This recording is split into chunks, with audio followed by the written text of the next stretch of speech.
ಚಿಕ್ಕು ಗಿಡಗಳಾಯಿತು, ಅಥವಾ ನಿಮ್ಮ ಮಾವಿನ ಗಿಡಗಳಾಯಿತು, ಅಥವಾ ತೆಂಗಿನ ಮರಗಳಾಯಿತು, ಅಡಿಕೆ ಗಿಡಗಳಾಯಿತು, ಅಥವಾ ದಾಲ್ಚಿನ್ನಿ ಗಿಡಗಳಾಯಿತು, ಅಥವಾ ನಿಮ್ಮ ಲವಂಗದ ಗಿಡಗಳು,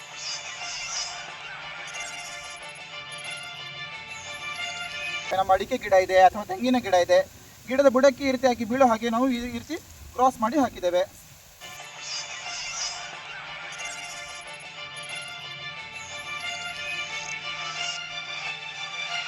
ಗಿಡದಿಂದ 1.5 ರಿಂದ 2 ಅಡಿಯಷ್ಟು ದೂರದಲ್ಲಿ ಈ ಒಂದು ಪೈಪನ್ನು ನಾವು ಇಡಬೇಕು. ಇಟ್ಟು ಈ ರೀತಿಯಾಗಿ ಇದೊಂದು. ನೆಚ್ಚಿನ ವೀಕ್ಷಕರಿಗೆ ಮತ್ತೊಮ್ಮೆ ಸ್ವಾಗತ. ಕೃಷಿ ಕಲ್ಯಾಣ ರೈತರ ಏಳಿಗೆ ನಮ್ಮ ಗುರಿಯ ಇನ್ನೊಂದು ಸಂಚಿಕೆಗೆ. ವೀಕ್ಷಕರೇ, ನಾವು ಕೃಷಿಯಲ್ಲಿ ನೀರು ನಮಗೆ ತುಂಬ ಇಂಪಾರ್ಟೆಂಟ್ ಆದಂಥ ವಸ್ತು. ನೀರು ಇದ್ದರೆ ಕೃಷಿಯನ್ನು ತುಂಬ ಚೆನ್ನಾಗಿ ಮಾಡ್ಬೋದು. ನೀರೇ ಇಲ್ಲದಿದ್ದರೆ ಕೃಷಿಯಲ್ಲಿ ತುಂಬ ಪ್ರಾಬ್ಲಮ್ ಆಗುತ್ತೆ. ಸೊ ಹಾಗಾಗಿ ಹಿಂದಿನ ಹಲವಾರು ಸಂಚಿಕೆಗಳಲ್ಲಿ ನಾವು ತುಂಬ ನೀರಿರುವ ರೈತರಿಗೆ ಯಾವೆಲ್ಲ ಜೆಟ್ಗಳು ಮಾರ್ಕೆಟಲ್ಲಿದ್ದಾವೆ, ಯಾವೆಲ್ಲ ಜೆಟ್ಗಳನ್ನು ಅವ್ರು ಯೂಸ್ ಮಾಡಬೇಕು ಅಂತ ಕ್ಲಿಯರಾಗಿ ಹೇಳಿದ್ದೇವೆ. ಆದರೆ ಇವತ್ತಿನ ಸಂಚಿಕೆಯಲ್ಲಿ ನೀರು ತುಂಬ ಕಡಿಮೆ, ಸಿಕ್ಕಾಪಟ್ಟೆ ಕಡಿಮೆ ನೀರಿರುವಂಥ ರೈತರು ಯಾವ ರೀತಿಯಾಗಿ ನೀರಾವರಿಯನ್ನು ಮಾಡಬೇಕು, ಯಾವ ಜೆಟ್ಟು ಅವರಿಗೆ ಸೂಕ್ತ, ಯಾವ ನೀರಾವರಿ ಪದ್ಧತಿ ಅವರಿಗೆ ಸೂಕ್ತ ಅನ್ನೋದನ್ನು ಇವತ್ತಿನ ಸಂಚಿಕೆಯಲ್ಲಿ ನಿಮಗೆ ಹೇಳ್ತೇವೆ ವೀಕ್ಷಕರೇ. ಹಾಗಾದರೆ ಇನ್ನೂವರೆಗೆ ನಮ್ಮ ಚಾನೆಲ್ ಸಬ್ಸ್ಕ್ರೈಬ್ ಮಾಡಲಿ ಅಂದರೆ ದಯವಿಟ್ಟು ಸಬ್ಸ್ಕ್ರೈಬ್ ಮಾಡಿ, ಹಾಗೆ ಪಕ್ಕದಲ್ಲಿರುವ ಒಂದು ಬೆಲ್ ಬಟನನ್ನು ಒತ್ತಿ ವೀಕ್ಷಕರೇ. ನೀರಾವರಿಯಲ್ಲಿ ನಾನಾ ರೀತಿಯ ನೀರಾವರಿಗಳಿದ್ದಾವೆ. ಏತ ನೀರಾವರಿ ಇದೆ, ಹಾಯಿ ನೀರಾವರಿ ಇದೆ, ತುಂತುರು ನೀರಾವರಿ ಇದೆ, ಹನಿ ನೀರಾವರಿ ಇದೆ. ನಮ್ಮದು ಏನು ತುಂತುರು ನೀರಾವರಿ ಏನಿದೆ ಅದು ತುಂಬ ನೀರು ಜಾಸ್ತಿ ನೀರಿರುವ ರೈತರು ಆ ಪದ್ಧತಿಯನ್ನು ಅಳವಡಿಸ್ಕೊಳ್ತಾರೆ. ಆದರೆ ನೀರು ಕಡಿಮೆ ಇರುವ ರೈತರು ತುಂತುರು ಹನಿ ನೀರಾವರಿಯನ್ನು ಅಳವಡಿಸ್ಕೊಳ್ಬೇಕಾಗತ್ತೆ. ಹನಿ ನೀರಾವರಿಯಲ್ಲೂ ಕೂಡ ತುಂಬ ನಾನಾ ರೀತಿಯ ಜೆಟ್ಗಳಿದ್ದಾವೆ. ಹಿಂದೆ ನಮ್ಮ ಹಳೆ ಸಂಚಿಕೆಯಲ್ಲಿ ನಾವು ಒಂದು ಸ್ಪಿನ್ನರ್ ಬಗ್ಗೆ ಮಾಹಿತಿಯನ್ನು ಕೊಟ್ಟಿದ್ವಿ. ಅದು ಕೂಡ ಕಡಿಮೆ ನೀರಿರುವಂತಹ ರೈತರಿಗೆ ಉಪಯೋಗಿಸುವಂಥ ಒಂದು ಜೆಟ್ಟು. ಹಾಗೆ ಇನ್ನೊಂದು ಕೂಡ ಒಂದು ಸಣ್ಣ ಜೆಟ್ ಬರುತ್ತೆ. ಆದರೆ ಈ ಜೆಟ್ಟು ನೋಡ್ಲಿಕ್ಕೆ ಮಾತ್ರ ಚಿಕ್ಕದು, ಕೆಲಸ ಎಷ್ಟು ದೊಡ್ಡ ಕೆಲಸ ಮಾಡುತ್ತೆ ಅಂತ ಹೇಳಿದರೆ ಆ ಜೆಟ್ಟನ್ನು ಬಳಸೋದ್ರಿಂದ ನಮ್ಮ ತೋಟದಲ್ಲಿ ಕಳೆ ಕೂಡ ನಿರ್ವಹಣೆ ಆಗುತ್ತೆ. ಕಳೆ ಕೂಡ ಹೇಳುದಿಲ್ಲ ನಮ್ಮ ತೋಟದಲ್ಲಿ. ಹಾಗೆ ಕೂಡ ಎಷ್ಟು ಜಾಗದಲ್ಲಿ ಬೇಕು ಅಷ್ಟು ಜಾಗ ಮಾತ್ರ, ಮರದ ಬುಡಕ್ಕೆ ಬೇಕಂತ ಹೇಳಿದ್ರೆ ಮರದ ಬುಡಕ್ಕೆ ಮಾತ್ರ ನಾವು ಅದಕ್ಕೆ ನೀರಾವರಿಯನ್ನು ಪೂರೈಕೆ ಮಾಡ್ಬೋದು. ಹಾಗೆ ಕೂಡ ಇದನ್ನು ನಮ್ಮ ತೋಟದಲ್ಲಿ ಅಳವಡಿಸೋದ್ರಿಂದ ನಾವು ಖರ್ಚು ಕೂಡ ತುಂಬ ಕಡಿಮೆ ಮಾಡ್ಕೊಳ್ಬೋದು.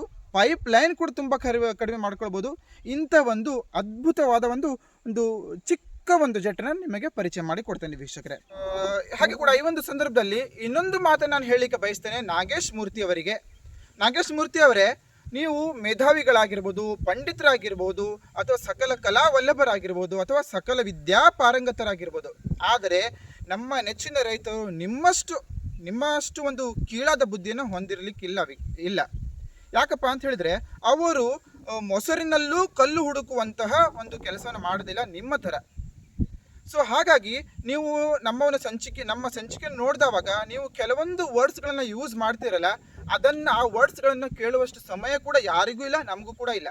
ಸೊ ಹಾಗಾಗಿ ನಿಮ್ಮ ಮನೆಯಲ್ಲಿ ನಿಮ್ಮ ತಂದೆ ತಾಯಿ ಅಥವಾ ನಿಮ್ಮ ಹೆಂಡತಿ ಮಕ್ಕಳು ಅಕ್ಕ ತಮ್ಮ ಯಾರಾದರೂ ಇದ್ದರೆ ಅವರಿಗೆ ಆ ಒಂದು ಶಬ್ದಗಳನ್ನು ಯೂಸ್ ಮಾಡಿ. ನೀವು ಯಾವುದೇ ಶಬ್ದವನ್ನು ಯೂಸ್ ಮಾಡಿದರೂ ಕೂಡ ನಮಗೆ ಒಂದು ಸ್ವಲ್ಪ ನಮ್ಮ ಕೂದಲನ್ನು ಕೂಡ ಅಲುಗಾಡಿಸ್ಕೊಳ್ಲಿಕ್ಕೆ ಆಗೋದಿಲ್ಲ ನಿಮ್ಮ ಕೈಯಲ್ಲಿ. ನಾಯಿ ಬೋಗಳಿದ್ರೆ ದೇವಲೋಕ ಹಾಳಾಗೋದಿಲ್ಲ. ಸೊ ಇನ್ನು ಬರೋಣ ನಮ್ಮ ಒಂದು ಇವತ್ತಿನ ವಿಷಯಕ್ಕೆ ಬರೋಣ. ಅದೇನಪ್ಪ ಅಂತ ಹೇಳಿದರೆ ನೋಡಿ, ಇವತ್ತಿನ ಒಂದು ಚಮತ್ಕಾರ ಅನ್ನುವಂಥ ಒಂದು ಜೆಟ್ ಯಾವುದಪ್ಪ ಅಂತ ಹೇಳಿದರೆ ಈ ರೀತಿಯ ಮಿಸ್ಟ್ ಜೆಟ್ಗಳು. ನಮ್ಮ ಹಳೆ ಸಂಚಿಕೆಯಲ್ಲಿ ನಾನು ಮಿಸ್ಟ್ ಜೆಟ್ಗಳನ್ನು ತೋರಿಸಿದ್ದೇನೆ. ಅದು ಹಸಿರು ಕಲರ್ ಮಿಸ್ಟ್ ಜೆಟ್ಟು. ಅದಕ್ಕೆ ಇಲ್ಲಿ ಕ್ರಾಸ್ ಕಟ್ ಇಲ್ಲಾಗಿತ್ತು, ಇದಕ್ಕೆ ಕ್ರಾಸ್ ಕಟ್ ಇದೆ. ಸೊ ಈ ರೀತಿ ಕ್ರಾಸ್ ಕಟ್ ಇರೋದ್ರಿಂದ ಏನೆಲ್ಲ ಫಾಯ್ದೆ ಇದೆ ಅಂಥೇಳಿ ಇವಾಗ ನಿಮಗೆ ಹೇಳ್ತೇನೆ ನೋಡಿ. ಈ ಕ್ರಾಸ್ ಕಟ್ ಇರೋದ್ರಿಂದ ನಮಗೆ ಈ ರೀತಿಯಾದಂಥ ಡ್ರಿಪ್ ಬಾರ್ಗಳನ್ನು ಯೂಸ್ ಮಾಡೋ ಅವಶ್ಯಕತೆ ಇಲ್ಲ. ನಾವು ಡೈರೆಕ್ಟಾಗಿ ಈ ಬಾರ್ಗಳಿಗೆ ಡೈರೆಕ್ಟಾಗಿ ಇದನ್ನು ನಾವು ಫಿಕ್ಸ್ ಮಾಡ್ಬೋದು. ಅಥವಾ ನಮಗೆ ಈ ಬಾರಿಗೆ ಫಿಕ್ಸ್ ಮಾಡೋದು ಬೇಡ, ನಮಗೆ ಸ್ವಲ್ಪ ಮೇಲ್ಭಾಗದಲ್ಲಿ ಫಿಕ್ಸ್ ಮಾಡಬೇಕಂತ ಹೇಳಿದರೆ ಈ ರೀತಿಯಾದಂಥ 16 mm ಬಾರಿಗೆ ನೀವು 4 mm ಈ ರೀತಿಯ ಬಾರನ್ನು ನೀವು ಚುಚ್ಚಿ ಅದಕ್ಕೆ ನೀವು ಈ ರೀತಿಯಾಗಿ ಫಿಕ್ಸ್ ಮಾಡ್ಬೋದು. ಕಡೆಗಳಲ್ಲಿ ಫಿಕ್ಸ್ ಮಾಡಿ ತೋರಿಸ್ತೇನೆ. ಹಾಗೆ ಕೂಡ ಇದರ ಕ್ವಾಲಿಟಿ ತುಂಬ ಚೆನ್ನಾಗಿದೆ, ತುಂಬ ಗಟ್ಟಿಯಾಗಿದೆ. UV ಸ್ಟೆಬಿಲೈಸರ್ ಅಂತ ಹೇಳಿದ್ದಾರೆ ನಮಗೆ ಅಂಗಡಿಯವರು. ಅಂಥ ಒಂದು ಸೂಪರ್ ಆದಂಥ ಒಂದು ಮಟೀರಿಯಲಿಂದ ಇದನ್ನು ಮ್ಯಾನುಫ್ಯಾಕ್ಚರ್ ಮಾಡಿದ್ದಾರೆ. ಇದರ ಒಂದು ರೇಟ್ ಹೇಳೋದಾದರೆ 2 ರಿಂದ 2.5 ರೂಪಾಯಿಗೆ ಒಂದು ಜೆಟ್ ಇದೆ. ತುಂಬ ಕಡಿಮೆ ರೇಟಿನ ಜೆಟ್ಗಳು, ಕೆಲಸ ಮಾತ್ರ ತುಂಬ ದೊಡ್ಡ ಕೆಲಸ ಮಾಡುತ್ತೆ. ಹಾಗೆ ಕೂಡ ಒಂದು ತಾಸಿಗೆ 60 ಲೀಟರ್ ಅಷ್ಟು ನೀರನ್ನು ಒಂದು ಜೆಟ್ಟು ಪೂರೈಕೆ ಮಾಡುತ್ತೆ. ಸೊ ಹಾಗೆ 3 HP ಪಂಪಿಗೆ ನಾವು 200ರಿಂದ 250 ಜೆಟ್ನಷ್ಟು ಅಷ್ಟು ಗಿಡಗಳಿಗೆ ನಾವು ಈ ಜೆಟ್ಟನ್ನು ಫಿಕ್ಸ್ ಮಾಡ್ಬೋದು ವೀಕ್ಷಕರೇ. ಇವಾಗ ತೋರಿಸ್ತೇನೆ, ಇದನ್ನು ನಾನು ಫಿಕ್ಸ್ ಮಾಡಿ ತೋರಿಸ್ತೇನೆ. ಡೈರೆಕ್ಟ್ ನಮ್ಮ ಒಂದು ಏನು 16 mm ಬಾರಿಗೂ ನಾನು ಡೈರೆಕ್ಟಾಗಿ ಫಿಕ್ಸ್ ಮಾಡಿ ತೋರಿಸ್ತೇನೆ. ಹಾಗೆ ಕೂಡ ಅದಕ್ಕೆ ನಾನು 4 mm ಬಾರನ್ನು ಫಿಕ್ಸ್ ಮಾಡಿ ಸ್ವಲ್ಪ ಮೇಲ್ಗಡೆ ತಂದು ಅದಕ್ಕೂ ಕೂಡ ನಾನು ಫಿಕ್ಸ್ ಮಾಡಿ ತೋರಿಸ್ತೇನೆ. ಹಾಗೆ ಕೂಡ ಯಾವುದೇ ಒಂದು ಗಿಡಕ್ಕೆ ನೀವು ಇದರ ಒಂದು ನೀರಾವರಿನ ಕೊಡಬೇಕಾದ್ರೆ ಯಾವ ರೀತಿಯಲ್ಲಿ ಇದನ್ನು ಫಿಕ್ಸ್ ಮಾಡಿ ಇಡಬೇಕು ಅನ್ನೋದನ್ನು ಕೂಡ ನಿಮಗೆ ಹೇಳ್ತೇನೆ. ಬನ್ನಿ ನೋಡಿ ವೀಕ್ಷಕರೇ, ಇವಾಗ ನಾನು ಜೆಟ್ಗಳನ್ನ ಫಿಕ್ಸ್ ಮಾಡಿದ್ದೇನೆ. 2 ಜೆಟ್ಗಳನ್ನು ನಾನು ನಮ್ಮ ಲ್ಯಾಟ್ರಲ್ ಪೈಪ್ ಇದೆ ಅಲ್ಲ 16 mm ಇದು, ಅದಕ್ಕೆ ನಾನು ಫಿಕ್ಸ್ ಮಾಡಿದ್ದೇನೆ. ಡೈರೆಕ್ಟಾಗಿ ಅದಕ್ಕೆ ಫಿಕ್ಸ್ ಮಾಡಿದ್ದೇನೆ 2 ಜೆಟ್ಗಳನ್ನ. ಹಾಗೆ ಇನ್ನು 2 ಜೆಟ್ಗಳನ್ನ ನಾನು 16 mm ಬಾರಿಗೆ ನಾನು 4 mm ಬಾರನ್ನು ಕನೆಕ್ಟ್ ಮಾಡಿ ಸ್ವಲ್ಪ ಮೇಲ್ಗಡೆ ತೊಗೊಂಡು ಬಂದು ಅದಕ್ಕೆ ಕನೆಕ್ಟ್ ಮಾಡಿ ತೋರಿಸಿದ್ದೇನೆ. 2 ಟೈಪ್ ಡೆಮೋ ನಿಮಗೆ ಗೊತ್ತಾಗಲಿ ಅಂತ ಹೇಳಿ. ಸೊ ಇವಾಗ ನಾನು ಆನ್ ಮಾಡ್ತೇನೆ, ನೋಡೋಣ ಯಾವ ರೀತಿಯಾಗಿ ಹಾರುತ್ತೆ ಅಂಥೇಳಿ. ಆನ್ ಮಾಡಲಾ?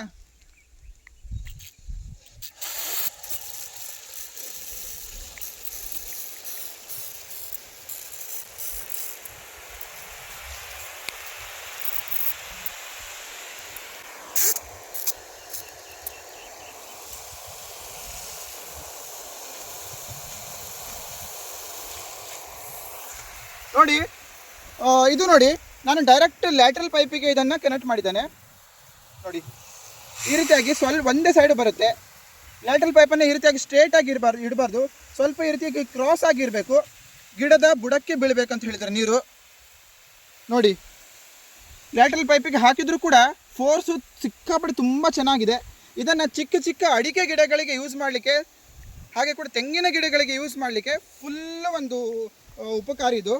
ಇದು ನೋಡಿ ನಾನು 16 mm ಬಾರಿಗೆ ಇದನ್ನು ಫಿಕ್ಸ್ ಮಾಡಿ ಇಟ್ಟಿದ್ದೇನೆ. 16 mm ಬಾರಿಗೆ 4 mm ಬಾರನ್ನು ಕನೆಕ್ಟ್ ಮಾಡಿ ಅದಕ್ಕೆ ನಾನು ಫಿಕ್ಸ್ ಮಾಡಿ ಇಟ್ಟಿದ್ದೇನೆ.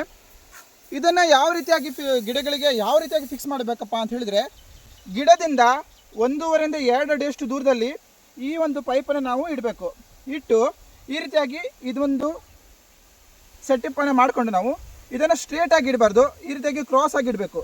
ನೋಡಿ ಇಷ್ಟು ಹೈಟ್ ಮಾಡಬಾರ್ದು, ಒಂದು ಅಡಿ ಒಳಗಡೆ ಅಷ್ಟು ಹೈಟ್ ಇರಬೇಕು. ಇಷ್ಟು ಜಾಸ್ತಿ ಹೈಟ್ ಮಾಡಬಾರ್ದು ಇದನ್ನು. ಹಾಗೆ ನಮ್ಮ ಗಿಡ ಎಲ್ಲಿದೆ ಅದಕ್ಕೆ ನಾವು ಈ ರೀತಿಯಾಗಿ ಸ್ವಲ್ಪ ಬಗ್ಸಿ ಇಡಬೇಕು. ಅಂದರೆ ಗಿಡದ ಬುಡ ಇಲ್ಲಿದೆ ಅಂತ ಹೇಳಿದರೆ ಇದು ಕರೆಕ್ಟಾಗಿ ಗಿಡದ ಬುಡಕ್ಕೆ ಬೀಳಬೇಕು.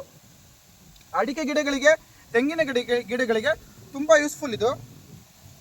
ನೋಡಿ ಇಲ್ಲೆಲ್ಲ ನೀರು ನೋಡಿ, ಈ ರೀತಿಯಾಗಿ ಬಗ್ಸಿ ಗೂಟವನ್ನು ಹೊಡೆದಿಡ್ಬೇಕು ನಾವು. ನೋಡಿ ಈ ರೀತಿಯಾಗಿ. ಆವಾಗ ಏನಾಗುತ್ತೆ, ನಮ್ಮ ಒಂದು ಗಿಡ ಇವಾಗ ನೋಡಿ ಇಲ್ಲಿ ತೋರಿಸಿ, ನಮ್ಮ ಗಿಡ ಇಲ್ಲಿದೆ ಅಲ್ವಾ, ಇದನ್ನು ನಾವು ಈ ರೀತಿಯಾಗಿ ಗಿಡದ ಬುಡಕ್ಕೆ ಬೀಳೋ ಹಾಗೆ ಮಾಡ್ತೇವೆ. ನಮ್ಮ ಅಡಿಕೆ ಗಿಡ ಇದೆ ಅಥವಾ ತೆಂಗಿನ ಗಿಡ ಇದೆ, ಗಿಡದ ಬುಡಕ್ಕೆ ಈ ರೀತಿಯಾಗಿ ಬೀಳೋ ಹಾಗೆ ನಾವು ಈ ರೀತಿ ಕ್ರಾಸ್ ಮಾಡಿ ಹಾಕಿದ್ದೇವೆ. ಅವಾಗ ಏನಾಗುತ್ತೆ ಅಂತ ಹೇಳಿದರೆ, ಇಲ್ಲೊಂದು ಗಿಡಗಳ ಲೈನ್ ಇದೆ, ಸ್ವಲ್ಪ ದೂರದಲ್ಲಿ ಮತ್ತೆ ಗಿಡಗಳ ಲೈನ್ ಇದೆ. ಅವಾಗ ಮಧ್ಯದಲ್ಲಿ ತಿರುಗಾಡುವಂಥ ಒಂದು ಜಾಗ ಇರುತ್ತೆ.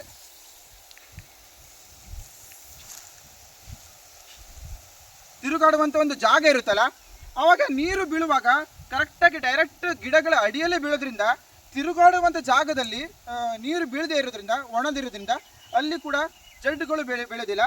ಕೇವಲ ಗಿಡದ ಸುತ್ತಮುತ್ತಲು ಮಾತ್ರ ಜಡ್ಡುಗಳು ಬೆಳೆದಿರುತ್ತೆ. ಅಲ್ಲಿ ಜಡ್ಡುಗಳನ್ನು ನೀವು ನಿರ್ವಹಣೆ ಮಾಡಿಕೊಂಡ್ರೆ ಆಯಿತು. ಇದರಿಂದ ಜಡ್ಡುಗಳಿಂದನೂ ನಮಗೆ, ಕಳೆಯಿಂದನೂ ಕೂಡ ನಮಗೆ ಮುಕ್ತಿ ಸಿಗುತ್ತೆ ವೀಕ್ಷಕರೇ. ತುಂಬ ಚೆನ್ನಾಗಿರುವಂಥ ಒಂದು ಜೆಟ್ಟು. ನೋಡಿ ವೀಕ್ಷಕರೇ, ಯಾವ ಒಂದು ರೈತರಿಗೆ ನೀರು ಕಡಿಮೆ ಇದೆ ಅಂತ ಹೇಳಿ ಟೆನ್ಷನ್ ತೊಗೊಳ್ಳೋದು ಬೇಡ. ನೀರಾವರಿನ ಯಾವ ರೀತಿಯಾಗಿ ಮಾಡಬೇಕು ಅಂತ ಕೂಡ ಟೆನ್ಷನ್ ತೊಗೊಳ್ಳೋದು ಬೇಡ. ಈ ರೀತಿಯಾಗಿ ನಾವು ತೋರಿಸಿದೇವಲ್ಲ, ಈ ರೀತಿಯಾಗಿ ನೀವು ನೀರಾವರಿಯನ್ನು ಮಾಡಿದರೆ ಖಂಡಿತವಾಗಿಯೂ ನಿಶ್ಚಿಂತೆಯಿಂದ ನೀವು ಯಾವುದೇ ಒಂದು ಕೃಷಿಯನ್ನು ಕೂಡ ಮಾಡ್ಬೋದು. ಇದು ಅತಿ ಉತ್ತಮ ಅಂತ ಹೇಳಿದರೆ ಚಿಕ್ಕು ಗಿಡಗಳಾಯಿತು, ಅಥವಾ ನಿಮ್ಮ ಮಾವಿನ ಗಿಡಗಳಾಯಿತು, ಅಥವಾ ತೆಂಗಿನ ಮರಗಳಾಯಿತು, ಅಡಿಕೆ ಗಿಡಗಳಾಯಿತು, ಅಥವಾ ದಾಲ್ಚಿನ್ನಿ ಗಿಡಗಳಾಯಿತು, ಅಥವಾ ನಿಮ್ಮ ಲವಂಗದ ಗಿಡಗಳಾಯಿತು, ಇಂಥ ಗಿಡಗಳಿಗೆ ತುಂಬ ಸೂಕ್ತ ಇದು. ಆದರೆ ಅನನಸ್ ಗಿಡಗಳು, ಶುಂಠಿ ಮತ್ತು ಜೋಳ ಅವುಗಳಿಗೆ ಸರಿ ಆಗೋದಿಲ್ಲ. ಇದು ಗಿಡವಾಗಿ ಬೆಳೆಯುವಂಥ ದೂರದಲ್ಲಿ ಇರುವಂಥ ಗಿಡಗಳಿಗೆ ಇದು ತುಂಬ ಸೂಕ್ತ. ನಮ್ಮದು ನುಗ್ಗೆಕಾಯಿ ಗಿಡ ಆಗಿರ್ಬೋದು, ಅಂಥ ಗಿಡಗಳಿಗೆ ಇದರಲ್ಲಿ ನೀವು ನೀರಾವರಿನ ಖಂಡಿತವಾಗಿಯೂ ಮಾಡ್ಬೋದು ವೀಕ್ಷಕರೇ. ಹಾಗೆ ಕೂಡ ಈ ನೀರಾವರಿ ಪದ್ಧತಿಯನ್ನು ನೀವು ಅಳವಡಿಸ್ಕೊಂಡ್ರೆ ಏನಾಗುತ್ತೆ ಅಂತ ಹೇಳಿದರೆ, ಗಿಡದ ಸುತ್ತಲೂ ಮಾತ್ರ ನೀರು ಬೀಳುತ್ತೆ. ಎಷ್ಟು ದೊಡ್ಡ ಬೇರುಗಳು, ಎಷ್ಟು ಅದರ ಮೇನ್ ನೀರನ್ನು ಹೀರಿಕೊಳ್ಳುವಂಥ ಬೇರುಗಳು ದೂರದವರೆಗೆ ಹೋಗೋದಿಲ್ಲ. ಗಿಡದ ಬಳಿಯಲ್ಲೇ ಆಳವಾಗಿ ಹೋಗಿರುತ್ತೆ. ಸೊ ಅಂಥ ಬೇರುಗಳಿಗೆ ನೀರು ಸಿಕ್ಕರೆ ಸಾಕಾಗ್ಬಿಡುತ್ತೆ. ಸೊ ಹಾಗಾಗಿ ಗಿಡದಿಂದ ಒಂದು 2-3-4 ಅಡಿಯಷ್ಟು ಸರೌಂಡಿಂಗಲ್ಲಿ ಇರುತ್ತೆ ಅಂಥ ಬೇರುಗಳು. ಅಂಥ ಬೇರುಗಳಿಗೆ ನೀರು ಸಿಕ್ಕರೆ ಸಾಕಾಗ್ಬಿಡುತ್ತೆ. ಸೊ ಅಷ್ಟು ಸರೌಂಡಿಂಗನ್ನು ಇದು ಹಸಿ ಮಾಡೋದ್ರಿಂದ ಗಿಡಗಳು ಕೂಡ ದಷ್ಟಪುಷ್ಟವಾಗಿ ಚೆನ್ನಾಗಿ ಬೆಳೆಯುತ್ತೆ. ನೀರು ಕೂಡ ತುಂಬ ಚೆನ್ನಾಗಿ ಗಿಡಗಳಿಗೆ ಇದು ಕೊಡುತ್ತೆ ವೀಕ್ಷಕರೇ. ಹಾಗಾದರೆ ಇವತ್ತಿನ ಸಂಚಿಕೆ ನಿಮಗೆ ತುಂಬ ಇಷ್ಟ ಆಯಿತು ಅಂತ ನಾನು ಭಾವಿಸ್ತೇನೆ ವೀಕ್ಷಕರೇ. ಇಷ್ಟ ಆದರೆ ದಯವಿಟ್ಟು ನಿಮ್ಮ ಫ್ರೆಂಡ್ಸ್ ಜೊತೆ ಫ್ಯಾಮಿಲಿ ಜೊತೆ ಎಲ್ಲ ಇದರ ಒಂದು ಲಿಂಕನ್ನು ಶೇರ್ ಮಾಡಿ, ಹಾಗೆ ಕೂಡ ನಮಗೆ ಸಪೋರ್ಟ್ ಮಾಡಿ ವೀಕ್ಷಕರೇ. ಇನ್ನು ಮುಂದಿನ ಸಂಚಿಕೆಯಲ್ಲಿ ಸಿಗೋಣ. ಅಲ್ಲಿವರೆಗೆ ನಗ್ತಾ ಇರಿ, ಖುಷಿಯಾಗಿರಿ. ಟೇಕ್ ಕೇರ್, ಬಾಯ್.